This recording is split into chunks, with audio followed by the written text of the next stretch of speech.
Thank you for listening to this episode of Changes Big and Small. Today's guest is Tracie Pinnock, who is a psychotherapist and relationship coach who helps women manage stress, thrive after breakups, and date better the next time around. If you are happily in a relationship, you may not need this episode, but please feel free to share it with a friend or someone else that you think will benefit. Welcome to Changes Big and Small, Tracie. Thank you. Thank you for having me. You mentioned that one of your specialties is relationships after breakup or thriving after breakup. I think there are lessons to be learned from a breakup. And I want to know, what kind of critical thinking should people be doing after a breakup? Yeah, that's a really good question. I like that you are referencing critical thinking because I don't think we do enough of that before getting into our relationships. So it is very beneficial for us to do if a relationship ends. I think it starts from seeing your past relationship, the good, the bad, all of it. The things that you liked about the relationship or your partner, in theory, those are the things you want to bring into your future, but also noticing the things that didn't work, that you weren't happy with, because then you ask yourself, well, what do I want instead? And that's how you start the path of deciding, how do I get that, or how do I make changes or shifts in my behavior or my circumstances to be more likely to get those things. This can have everything to do with the type of partner you're with, your life circumstances while with that person. That is a big critical thinking piece, to actually look at what you want to bring into your future and what you want to leave in the past. Then also there's a thinking about you as a person and just noticing your behaviors and your feelings around various things. So do I notice certain patterns in my behavior? Do I notice that I tend to do this thing or that thing? The post breakup situation is a lot of thinking. I recommend writing. We oftentimes do not give ourselves the time, the space, the silence to ask ourselves, especially while you're in the relationship. You don't do as much reflecting on what you might like to be different or what you could do differently for yourself. So that's another critical thinking piece. And then another one is really looking at your life circumstances in the future that you want. And that's in every realm: finances, housing, parenting, relationships, health, you name it. But actually asking yourself, what do I want for myself moving forward? What is the life that I want to continue to build? Yeah, and you've given some examples of good questions already that people could think about after a breakup as part of that reflection. Are there any other specific questions, if people want to journal or think through it, that you would recommend? Yeah, I always like to start with the question of, how do I want to feel? How do I want to feel at this time in my life? And how do I want to feel 6 months from now? How do I want to feel a year from now? Because by identifying how you want to feel, you can work backwards from there as to how to get there. So, for instance, maybe after a breakup, you're feeling sadness, anger, confusion, hopelessness. And instead, I would like to feel joy, peace, excitement, you name it. So you're like, okay, what are the things that are most likely to lead me in that direction? That's where you end up asking yourself questions around the circumstances about your life that are currently holding you back from feeling those things. After a breakup, an obvious one might be having ended your relationship. Maybe you miss the person. Maybe you're sad about splitting up your home. It can be all sorts of things. But then also, what other aspects of your life? Because your life is not only your relationship. So, am I happy with my career? Am I content with my finances? Do I have any concerns around parenting? Again, the list could be endless. Think of anything in your life. And so you're asking yourself, are you happy with where those things are? Because for any of those things where you're like, no, I really want to make some changes or some improvements, those are going to be areas that you're going to want to target. So you start with, how do I want to feel? What are things that are getting in the way of me feeling that way, or that I'm struggling with, or that I'm trying to overcome? And that's how you start forming a plan for your present and your future. I was thinking, what else might somebody do besides reflecting? And you've already answered that question partially, because you've talked about how reflecting could involve creating a plan, and then presumably you would need to take some steps to put that plan into action. Absolutely. I think of the breakup recovery process as happening in three phases. I call it the survival phase, the maintenance phase, and the thriving phase.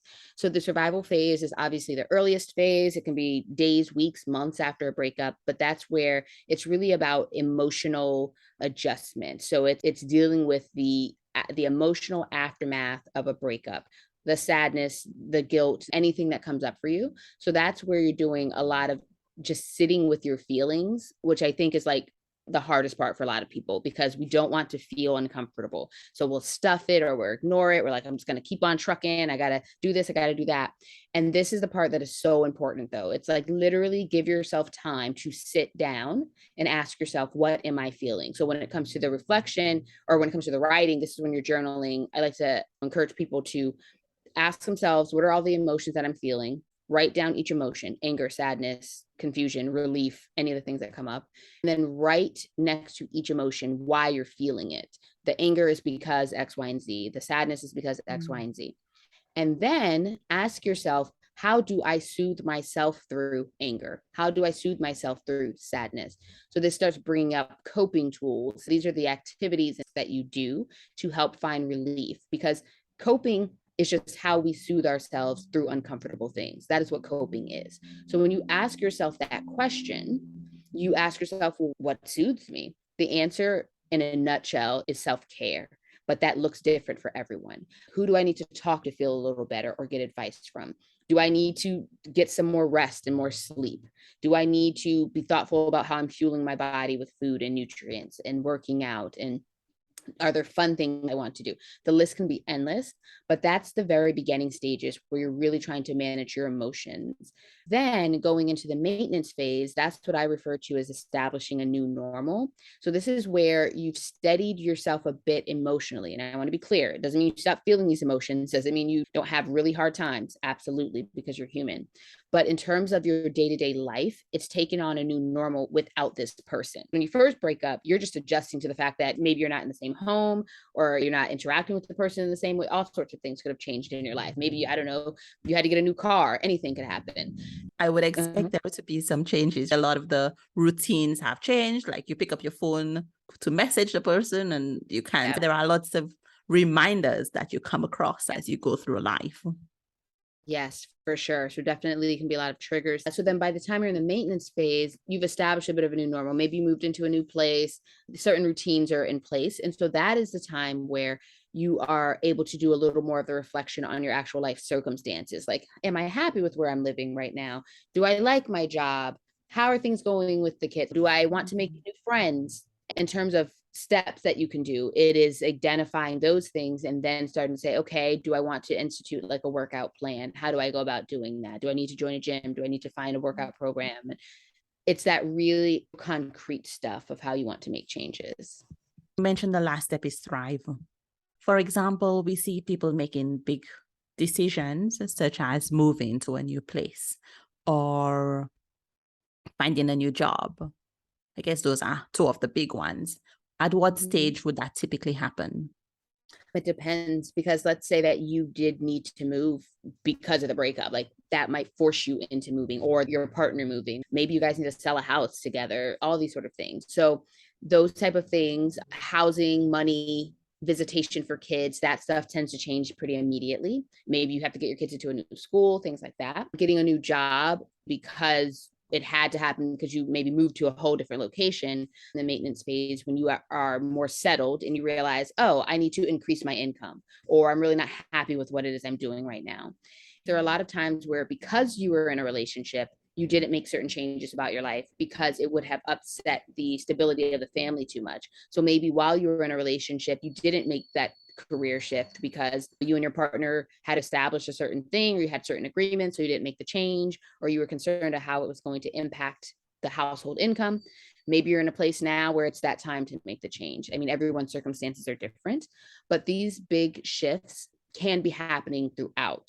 I think the difference between the maintenance phase to the thriving phase, or at least part of the difference, is that I refer to the thriving phase as the phase of hope. It's where you have a much more hopeful outlook, on your future, on your romantic future, on everything that you want for your life. And you are doing more of the action steps of really leaning into it. Maybe you're really dating again.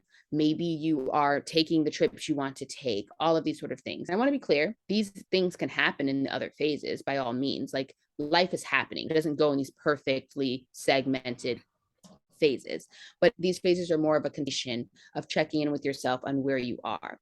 You are going to tend to be less emotionally overwhelmed in the maintenance and thriving phases than you might have been in the survival phase. This is not to say you're not going to have emotions, because you're human. So you are always going to have emotions. And I sometimes have to remind people of this. I'm like, I haven't met a robot yet, or I haven't done work with a robot. Everyone I work with is human. Everyone has feelings. The way that you manage those feelings tends to shift over time as you work through these phases. So you might be more emotionally overwhelmed and heightened on a regular basis in the survival phase, but that's not to say that you might not be in your thriving phase and have a moment where something hits you and you're like, oh my gosh, that moment. It's called triggers, it's called life, it's called holidays and events that come around and all of these sort of things. But overall, you do start to see this progression over time of feeling more settled and happy and well in your post relationship life. Maybe you get into another relationship, so there's always something to come, but you do see this general shift over time. The work is that reflecting, is checking how I feel and letting that happen. It's making social contact with people that help support me. It's making changes to my circumstances that I identify I want to make. It's that type of very deliberate, thoughtful action that we take. The 3 steps, are they linear? So they are generally linear in that over time you move from one phase to another. But in terms of healing itself, is not linear. So I always say that you can think of healing kind of like a heart rate monitor. It's not the straight line that goes straight up. It's like the ups and downs and peaks and valleys of looking at a heart rate monitor, because you're going to have your good days and your bad days, your good moments and your bad moments. You're going to be trucking along, having a great time, and then have something that comes to you and you're like, oh my gosh. This is where I feel strongly about this idea of setting boundaries in your breakup recovery process. And what I mean by that is being thoughtful of what contact you do need to have and don't need to have with your ex. If you don't have any children and you don't have any assets tied together or any of that, likely you don't really need to have them in your life, and being really thoughtful about like, okay, how do I create that boundary? I'm a big fan of unfollowing on social media, all of this sort of stuff, because that is not information that you actually need. Even if you have children with someone, you need to be able to maintain communication and contact with them for the sake of your kids. You don't necessarily need the ins and outs of what's going on for them on social media, because these sort of things just leave you vulnerable to unnecessary triggers that set you back emotionally in those places that make it harder for you to then climb back up the hill. You're going along feeling good. You have this thing pop up that was not actually necessary for you to see. And now you're working on doing that emotional work to bring yourself back up the hill. The thing about that is, why add unnecessary triggers for yourself? Because there are plenty that you're not going to be able to avoid, especially if you are parenting with someone. When you think about recovery after breakup, there are layers, right? There's the emotional layer, which we talked about, looking more like a heart rate monitor. And then there's the mindset element, where it could be survival, where you're more frenzied and it's harder to get into a calm place with yourself. Whereas maintenance, maybe you're triggered occasionally, but most of the time you might be in a more comfortable space. And then when you're thriving, I think it's where maybe triggers are very rare and you're in a mindset of maybe acceptance or moving on. Yes, acceptance, moving on, even being able to see the positives of a situation that you may have left that at the time you didn't maybe want to, because there's a big part of this too. For a lot of people, they end up really having to acknowledge how discontent they were in the relationship. Even if they didn't want the relationship to end, everyone wants their relationships to work out. No one wants to be in a position where they have to go through the upheaval of a breakup. Mm-hmm. But also, people can acknowledge that they may stay in relationships they're not actually very happy or content with, for comfort, for a lot of reasons. Of course, there are a lot of practical reasons and emotional reasons why we will stay in not just a relationship, but really any situation, a job, all sorts of things that we're not necessarily happy with. By the thriving phase, you can maybe even really fully lean into the idea of like, that was a part of my life, a phase of my life that served a purpose that I have so many benefits from, and can acknowledge that it also is not the phase that I'm in now. And that can be a very positive outlook. After a breakup, and when people are starting to date again, what are some of the common mistakes that you see people make? So I think just from the starting point of people getting comfortable dating again, and of course, this varies for everyone. There's some people who are totally comfortable from the beginning, because also something to think about is everyone is in different places in their feelings and mindset upon ending a relationship. What I mean is sometimes people have emotionally left a relationship well before the relationship is actually ended. So where they are once that relationship officially ends may be different than someone who's still very much emotionally invested in that relationship. So that would also impact how comfortable you feel with dating and when and all of that. But I always tell people there is not an objective amount of time, like you are ready to date 3 months after you've broken up or a year after you've broken up. This has everything to do with your emotional state, your life circumstances. So for example, if you're still very emotionally heightened, triggered around mention of your ex or relationship, you want to imagine yourself on a date with someone else and them asking what would be typical questions to ask. Oh, tell me a little bit about your relationship history, or, what was the last relationship you were in, et cetera. And you find yourself being in an emotionally overwhelmed place where you're going to spew and vent and all of that. That might be a sign. All right, maybe not now. But also life circumstances. Do I have childcare in place so that I can freely engage in dates and enjoy it? Do I have whatever finances I would need in order to be able to date, whatever that looks like for me, transportation, clothing, things like that? Am I using dating apps? Am I going out and meeting people? So actual circumstantial things as well are an indication of whether you're ready to date or not. Because what you don't want is you don't want the dating process to be more of a chore than it might naturally be. And so this is where we bring up the topic of dating burnout, where people can kind of just be over it. They're like, okay, I'm done here. And I think there are some ways that we can be preventative about it, which I'll mention. Okay, let's get into that later. Yes. But yeah, a lot of it is about how we choose to invest our resources in the process. And there's some key things that we can do around that. Do you have experiences with people dating too quickly or getting into relationships and ending up with the same kind of patterns that they have before? Any of those kinds of unhelpful habits? Yes, I would say people dating too quickly is more about them not having done that reflective work on what was not good about my previous relationships or my previous partners. Have I really done the thought work of identifying what tends to be issues that come up for me with the people who I'm involved with? One of my favorite things to have people do is create what I call an ideal partner list, which is not revolutionary. It's literally making a list of the various personality traits, life circumstances that you would want in your ideal partner. I like to use the prompt: imagine you had a magic wand and you were able to wave that wand and the ideal person for you appeared. The point here is to really list and almost like draw or create this person from your ideal perspective so that you can then start working your way from there. Meaning, like, obviously, everyone's human and you have compromises you make and things like that.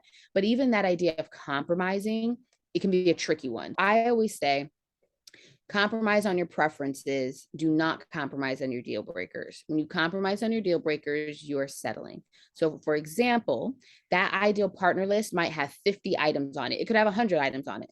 All of those items are preferences that you have. Like, if I could have it my way, this is what I would have in an ideal partner. Great. But then you're also going to go down that list and you're going to note the preferences that are actually deal breakers for you, where from your perspective, if these things aren't there, even if a whole bunch of these other things on the list were there, I couldn't see myself being content. I'll just use an example. To be clear, deal breakers are high value items to us. So maybe it's very important to you that you have a bunch of kids. And so that would be like a deal breaker item for you, meaning you could meet someone who has all these wonderful qualities that are on your preference list, but they are like, I know I don't want kids. that is a deal breaker. And that is something that it is not a good idea for you to compromise on, because either person compromising on that, it's going to leave someone not content. And this can breed resentment. When we over sacrifice, it can lead to resentment, and resentment kills relationships. So by creating this list, it gives you a really good roadmap for who to engage with on your dating journey. Because what you're doing is kind of holding this list in the back of your mind, and you're saying who checks off what and how much of what someone checks off, which helps you to gauge how much time and energy do I give to this person versus this person based on how they're lining up on my list. Because I do not want to ignore the list that I put together and then jump into a relationship with somebody just because, okay, there's maybe a lot of chemistry and that's something they check off on my list, and that's all wonderful and great, but our life circumstances aligned in a way that we're both going to be content. So to your question about people jumping in too soon, I think they haven't done that identification piece, or they're doing what I call falling into relationships. They meet someone, there's good chemistry, there's attraction, we hang out and have a good time, we start spending more and more time together. So before we know it, we kind of just feel like we're in a relationship together. There haven't been any explicit conversations on what our understandings and agreements are, but then we get more and more entwined, whether it's we start moving in together, or we have kids, or our money starts getting joined, or our families and friends, all of those things that intertwine us more and more with someone. And then what happens is, at the point in which one or both people start to realize there are significant concerns, they are already so emotionally and practically invested that it is hard to get out. And then that's where we have ourselves in relationships where there really isn't a lot of contentment, and we're just keeping the peace at that point. We're comfortable. This has been our life for a while. Again, maybe we have kids, maybe we have a house together. And so now we're just kind of trying to make it work. That's where a lot of people end up going to couples counseling. Statistically speaking, couples wait too long, about 6 years after things have not been good, to enter couples counseling. And that is less effective than if they'd entered much sooner. Yeah, that's interesting. In a couple of previous episodes, I was talking with some researchers about satisfaction versus commitment. And what you're talking about here is where the satisfaction is not there, but there's still very strong commitment. And there are lots of different reasons that people end up in those situations. Right. Yeah. So let's say that it's after a breakup and you think you're ready for dating. What do? You jump in 2 feet first? Is there an approach that you would recommend? Pretty much you do jump in, or you dip your toe in the water. You think of things like, do I want to do any online dating? Do I want to keep it strictly in person? My general rule is open up your options. I very much encourage online dating, and obviously encourage meeting people in person. Because you start doing online dating doesn't mean you stop deciding to engage with people who you might meet out at the grocery store. So I'm sorry, I can't go out with you right. because of online dating. I'm online dating. No more of this. Because I do sometimes feel like some people take that idea of thinking like, well, I'm not going to online date. I want to date people in person. I'm like, you should, because ultimately your relationship is going to be in person. At some point, you got to meet people. But you definitely open up your options when you have online dating. And I think it's a great way to practice dating, because the reality of the situation is that for a lot of us, especially in this post-COVID world, our worlds get very insular, and it's very easy to just be at home and do everything virtually and not meet new people. That is very easy to do just as an adult. As we get older, it tends to be harder to make friends. Your circle gets smaller. And then if we put on top of it the fact that you can do everything virtually. If you're like me, you're having your groceries delivered, you are doing electronic banking, I work from home, it's very easy to be isolated. And so by the online dating piece, you do get more access to people, just more access to people. And then you can set up dates to go out and meet people and learn how to engage again with people and flirt and all of these things. That's where we get into starting with just foundational basics. I talk with women about just have like your date prep, like have a few outfits that you know are going to be your go-to outfits to put on, so that you are not having to put a whole bunch of thought into what am I going to wear. that gets exhausting after a while. So I know these are my like 3 to 5 outfits. I circle them around: first date, second date, that sort of thing. If you're somebody who likes to wear makeup, have a general basic routine that you go to where you're not having to think about what looks good on me, what doesn't. Try out some things, what looks good on you, boom, that's what you do. Have your hair in easy styles, or if you love doing your hair, great. If you're like me and you don't, then you want these go-to styles that it's easy. You don't have to think twice, because what you want to be able to do is capitalize on your date opportunities. If someone invites you on a date or you want to go do something with someone, it's an easy boom, boom, boom. Yes. I don't have to put a lot of thought into those things. So that's basic prep stuff. There's also, like I mentioned before, the logistics or the circumstances of your life. Do I have babysitters who I reach out to? Is it friends? Is it family? Do I have hired help? There are all sorts of apps these days that allow you to get various services with convenience and to test things out. Then the next piece of this is how you date. And there are a couple of things here. I think a lot of dating burnout is frustration with the whole process of online dating. It sometimes feels like you're in a mid-market, I guess. Right. But part of it is also in terms of feeling like you're going on dates and they're a waste of time, or you're going on dates and you're not finding somebody that you're really jiving with. You're absolutely right. This is that part of how you date. So there are a few things here. I am a proponent of what I like to call dating like a man, because this is what a lot of people throw out to you when you are rotationally dating, which is dating more than one person at once. I want to be clear, again, how you date. This is not carrying on relationships with more than one person at a time, which is where I think a lot of people's minds immediately go. Part of that is because, just as I mentioned before, people slide into relationships. So there's not enough actual dating going on in general. Are you enjoying listening to this podcast? Please take a minute to review it wherever you're listening. This helps other people find the show. Dating is when you actually get to vet people and romantically interview them, as I like to say. So you can determine if you actually should commit to a relationship with them. People kind of go to meeting, being attracted, hanging out, and then being committed. And there's a whole big piece in the middle there that is missed, and that is called dating. So if you're rotationally dating, you're ultimately casually dating a few people. You're going on dates with multiple people. This is before any sort of commitment stage. This is not you lying to people, none of that. It's meeting people. You might meet someone at the grocery store. You might meet a couple people on an app, and you go out on dates. You can do coffee with this person, drinks with this person, movie with this person, because you are getting to know one another. You're talking, you're asking questions, you're seeing what the chemistry is like, you're seeing if you vibe and if you don't. And one of the reasons, to the point of dating burnout, why rotationally dating can be helpful is it really does help you limit your emotional investment in people, so that you are not emotionally investing too soon and too intensely. If you're putting all your focus on one person, it is going to be much easier for you to become emotionally attached to that person quicker, before really being able to vet them and determine if they're ideal for you, and them determining if you're ideal for them. If you're dating a few people casually initially, what you do is you start to, what I like to call, sort and sift. You use that ideal partner list and say, okay, if this person's matching up in this way, this person's not so much, I think maybe it doesn't make sense to pursue anything more with this person. I'm going to focus over here on this person or that person. That is the work. And I say work because I do think that people don't tend to think of romantic relationships or love or all of that as needing to involve some work, but it does. And that's one of, I think, our mistakes, is thinking like, okay, it just happens, you just fall into it.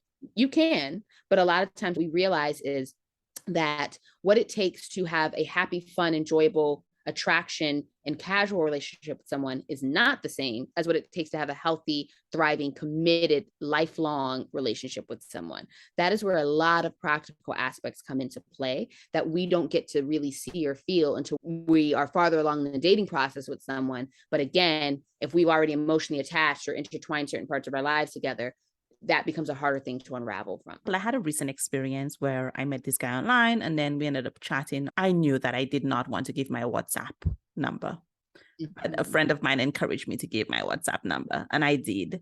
And this person, he was sending multiple messages a day. And I'm like, you are not my best friend. Right. You are not at the stage where you should be sending me multiple messages a day. And so I think part of what contributes to burnout is that initial meeting step, where some people seem to jump in too quickly. And then I had to create boundaries. I tried just replying once a day and being like, okay, that's really subtle. They'll get the message. And they did not.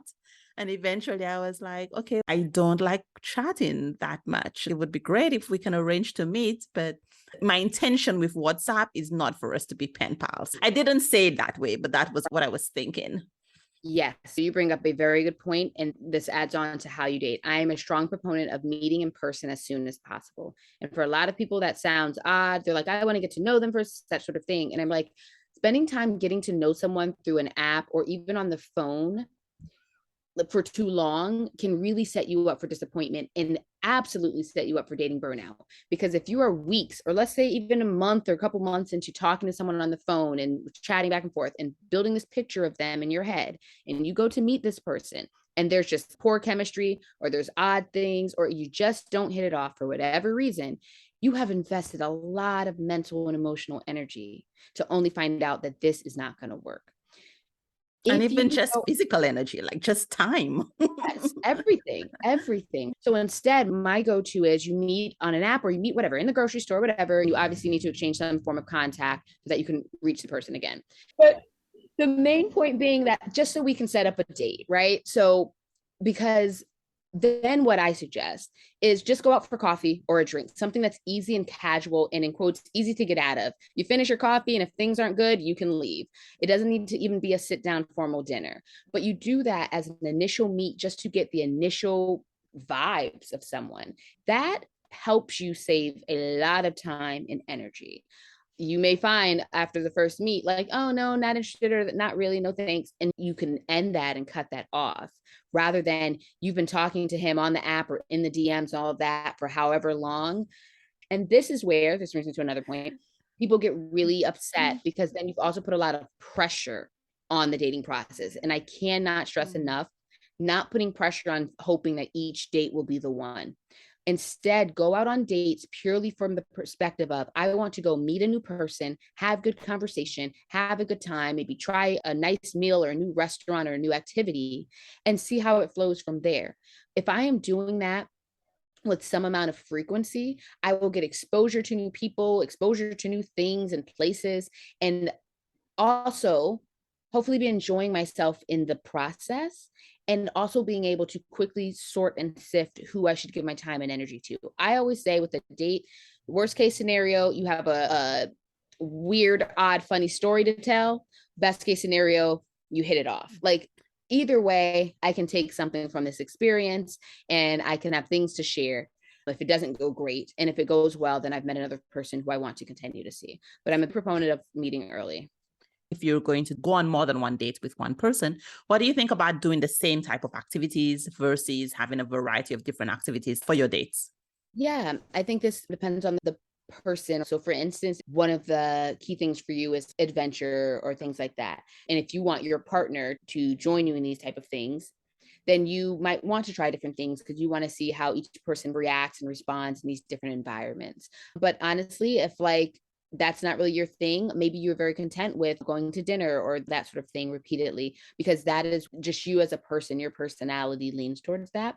So this goes back to that ideal partner list, because you will have identified, like, I want someone who's adventurous, or I want someone who's social. You're listing all of these traits. So kind, respectful, but also someone who likes to drink or doesn't drink, or someone who likes to travel, or all of these type of things are being put on this list because you are checking with yourself and what you look for in a partner. So that as you were dating someone and they're telling you, oh, I love to travel, and you love to travel too, it's like, okay, great. Or they're telling you, I'm not really a big traveler, but you know that's important to you, then that's something that you're going to want to be aware of. So varying the activities up, I think, is a personality thing, and also can, yes, be used to help vet to see how people behave in certain situations in certain places. So this goes into what I was saying about vetting with dating burnout. People aren't necessarily vetting people well enough. They are engaging with people, not paying attention to their own ideal partner list. They probably haven't even created the ideal partner list, but then they're not paying attention to it and noticing, okay, this person lines up with this, that, and the third.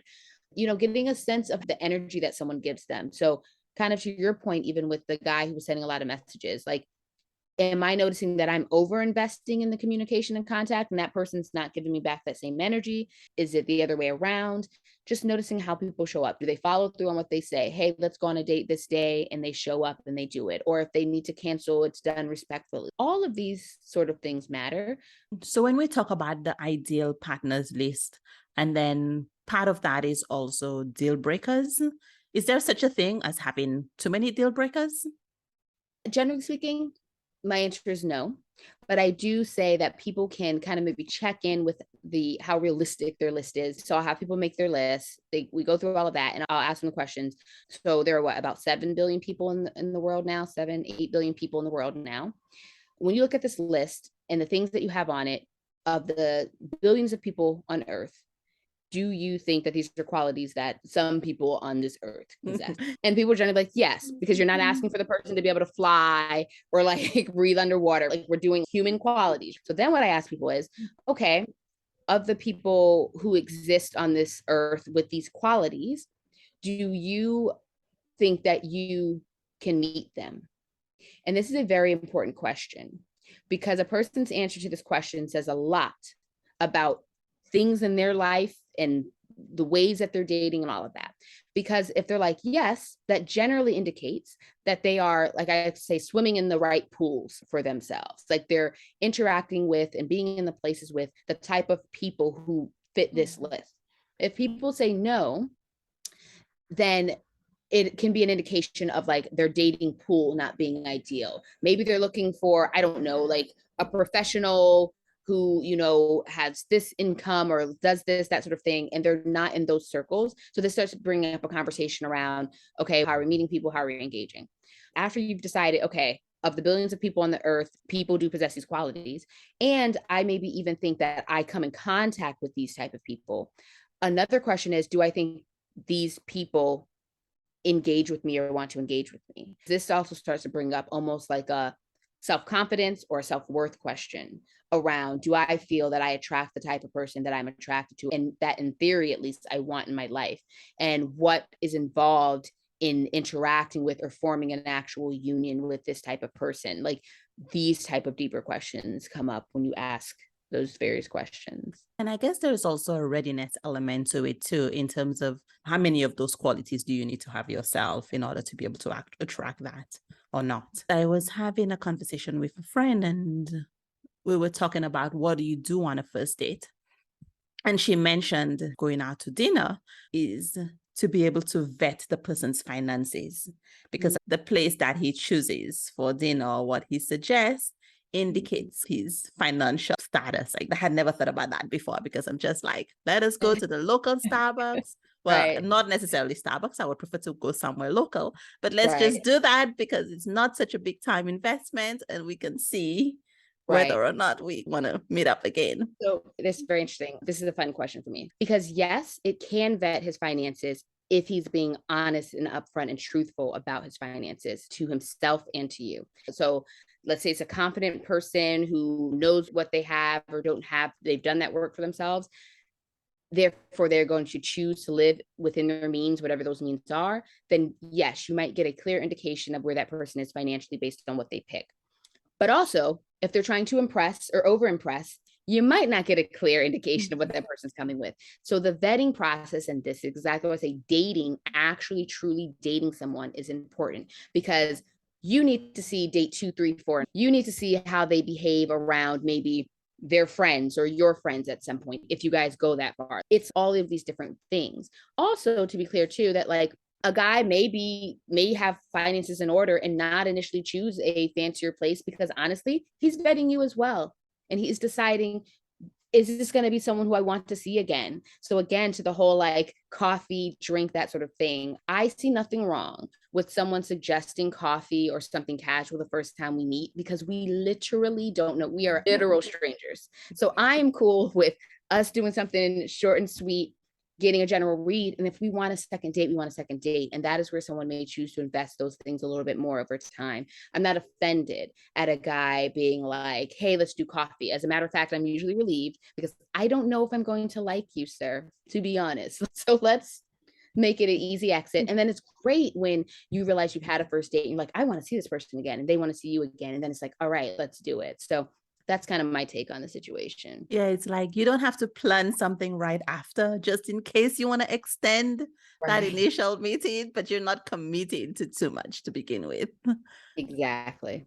Exactly. So talking about fun, are there any other strategies, you shared a few, that can make dating more fun and fulfilling? You're listening to Changes Big and Small with Damian President. Changes Big and Small will help you take action in your life with intention and purpose. In each episode, I invite you to accept unexpected challenges that will help you take action to live the life that you want. Yeah, I think it can be cool to kind of ask each other what their interests are and the type of things they like to do. So if someone is more adventurous, it might be, hey, do you want to try a new thing? I remember one time I went like rock climbing. I hadn't done that before. And to this day, it's one of my favorite memories. I'm like, I did that once. Like it wasn't something I tried before. But also it helps you gauge personality with someone. Like, okay, this person's someone who's open to new things. This person's not so much. And again, everybody has their different personalities of what they're looking for. I call the spring and summer dating season. I just think it's like the ideal time to date because it's just easier if you're in places where it snows or it's cold and stuff like that during the winter. It's just easier to go out and go to a park and see what you see and people watch because you get commentary from the other person on their thoughts and opinions about things. It's a great way to kind of get a read of where a person's mind is. I really am a big proponent of taking advantage of dating season and really going out as many days as possible. They can be casual things, but yeah, I just think this idea of checking in on like, oh, so you like to, do this type of thing. Let's give it a try, or let's both go try an activity that neither of us has done before.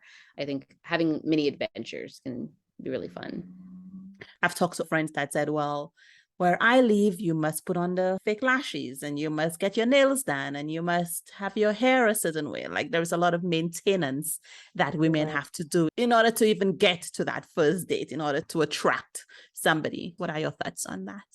At the core of it, it really is about who you are trying to attract. You are going to attract a certain type of person with certain types of behaviors and certain types of looks. So I don't think there's one wrong way. It literally leads you down different paths based on the type of partner you are wanting to attract. So it puts you in certain like categories in terms of how you might need to dress or the places you may need to frequent, the etiquette and behavior you may need to have. These things do matter. As our time is winding down, do you have an invitation or a challenge for listeners for them to be able to thrive in wherever they are in their relationship status? Yes. So my invitation is for you to truly sit with what it is that you want for yourself. Let's say in the next 6 months and the next year. I say that because when going through a breakup, it is very easy to be stuck in the past and even the present of things because understandably you have feelings about things, your life circumstances have likely shifted and oftentimes not for the better, at least initially for a lot of people. And so it's very easy to be past focused and focused on the things that aren't going well right now. And by all means, you need to take time to reflect on those things, as I mentioned before. But the way you thrive after a breakup is by looking to the future. And I think that in the beginning, that can be very hard to see. Hopelessness is a very common feeling after a breakup. I'll never find the one, or my life won't be what I want it to be. So I'm not suggesting that you take this false positive outlook on everything's going to be great if that's not where you're at, if that's not how you're feeling, but instead literally say, if this is how I feel now, how would I like to feel in 6 months? What are the things I'd like to be saying? What would I like to hear coming out of my mouth? What would I like to be doing? And just writing that down, because that is the beginning point of working backwards on how you get to that over these months, over these years. So literally asking, how do I want to feel? What do I want to be saying and doing 6 months from now, a year from now?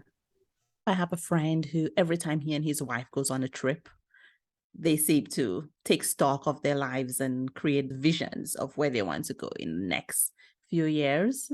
I guess you don't have to go on a trip, but when you have space to be able to do that kind of thinking is what counts. So even if you haven't gone through a breakup, if you're in a relationship or happily married or whatever, as the case may be, thinking about where you want to go, and then having a conversation with your partner to see if you're aligned on that vision could be helpful here as well.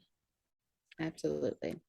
Are there any books or other resources that you recommend for listeners? For me personally, this is like an overall mindset thing. It's not specific to relationships, but I'm a big fan and proponent of the law of attraction. It's very much around what you manifest, how you think and how you feel plays into these things that you manifest. The very first book that I read on it was called The Law of Attraction by an author named Michael Lozier. It's a small book, very practical. Here's how you do these things for anyone who's new to this concept, because I think it can be a very wild and woo-woo concept for a lot of people, but there are very practical aspects of it. And that honestly was part of the beginning journey for me for breakup recovery, going back about 7 or so years. That really started it for me. So it's a good mindset shift. Thank you. And where can people go to connect with you? Share with us all of the places people can find you. So Instagram and Twitter at _better_coach, and mainly YouTube. If you type in my name, Tracie Pinnock, that's Tracie Pinnock, you'll get all my weekly videos that I release around breakups and dating for women. Great. And I'll have those links in the show notes as well. Is there anything else, Tracie, that I haven't asked you that you want to share, or anything that is on your heart, on your mind, that you want to make sure listeners come away with? Mainly just recognizing that the breakup recovery process is exactly that. It's a process. It does not happen immediately. We would like it to, because no one likes to feel crappy for longer than they should. So we want the hard feelings to go away immediately, but it does play itself out over time.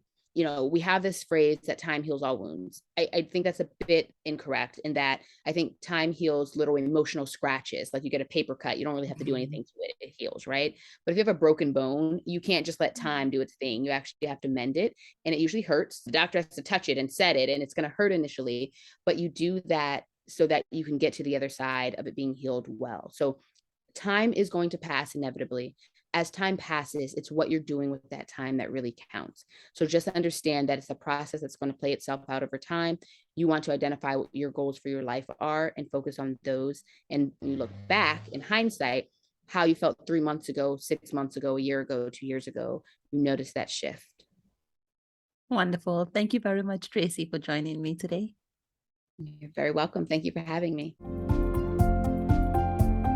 If you've enjoyed listening to this episode, please share it with a friend who you think will benefit. Do you have a question for me or a topic that you would like me to cover in an episode of the podcast? Reach out at contact@changesbigandsmall.com. Remember, change begins with one small step. Have a great week.